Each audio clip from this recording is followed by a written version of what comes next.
Welcome to Florida History Reconstruction. In this Let's Play, we'll walk through how this classroom role-play simulation works, and how your students can step into the real decisions Florida leaders faced after the Civil War. Students become governors, senators, judges, and more as they debate laws, argue cases, and shape the future of a deeply divided Florida. This simulation covers the years 1865 to 1877. Each turn focuses on a different year of Reconstruction, with legislative briefings, classroom debates, court rulings, and group reactions using mood trackers. To begin, students are assigned roles across all three branches of government. The governor signs or vetoes laws. Senators and representatives write and vote on bills. The Speaker of the House runs the session. The legislative clerk keeps official records. And the Supreme Court reviews laws to see if they're constitutional. Each round starts with a legislative briefing, a short, student-friendly reading that explains what's happening in Florida that year. Let's walk through a sample round of play, 1869, which deals with the right to vote. First, students read and discuss the 1869 briefing. Florida has rejoined the Union, the 15th Amendment is being passed, freedmen are gaining the right to vote, but they face threats, violence, and cheating at the polls. After a short discussion, which helps the students to think more deeply and critically about the issues at hand, the legislative session is ready to begin. The Speaker of the House announces the beginning of the session, and then the governor gives a short address to the legislature, setting the tone. The people of Florida face a choice. Will we protect the rights of freedmen or turn a blind eye to violence and fear? Let us debate with wisdom.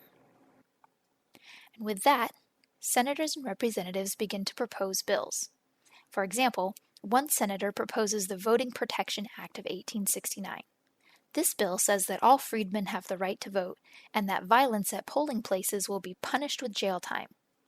The Speaker selects this bill and one other to debate, and the legislative clerk reads it out loud. After the bill is introduced, debates begin. The author of the bill gets a chance to explain their bill and why they think it should pass. Several students support it, a few oppose it. The Speaker of the House chooses one supporter and one opponent to speak for a minute. The student in support says that protecting the right to vote is important and that people should feel safe when they go to vote.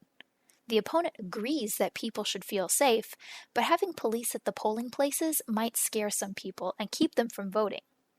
Then there's a short time for open discussion. After all the bills have been debated, it's time to vote.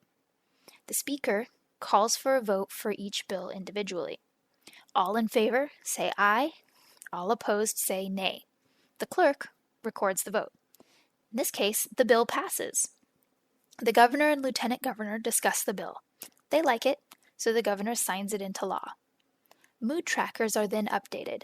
Freedmen are enthusiastic, so their mood increases by 2.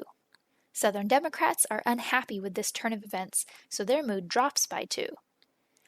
The wealthy landowners don't seem to care one way or the other, and the moderates are somewhat unhappy with this law, so their mood drops by 1.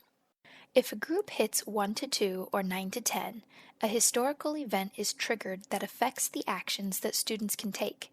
This helps students feel the real tension that elected leaders faced during Reconstruction. Every law they pass doesn't just change the rules, it changes how different groups in society react. Students aren't just voting on paper, they're dealing with protests or riots and political pressure, just like real lawmakers. In the next turn, the law that was passed is challenged, and the Supreme Court must review the case. While the legislator is debating a new set of bills, the Supreme Court will need to decide if the law that was passed is constitutional. They will need to reference the United States Constitution and the Florida Constitution to help them decide if the law should stand or be struck down. In this case, Southern Democrats want local governments to be able to make their own voting laws. The justices read through the Florida Constitution and see Article 3, which says that every man 21 years old or older has the right to vote. The law that was passed does not conflict with the Constitution, so the justices decide unanimously to uphold the law. They fill out a ruling form and inform the legislature and executive offices at the end of the turn what they decided. And the game continues, year by year, as students shape Florida through the Reconstruction period. This unit isn't just about names and dates. It's about decision-making, power, and the tension between justice and resistance. Everything is ready to print, easy to run, and aligned to Florida social studies standards. But more than that, it helps students understand why Reconstruction mattered and how government really works. So, ready to pass your first bill? Let's play.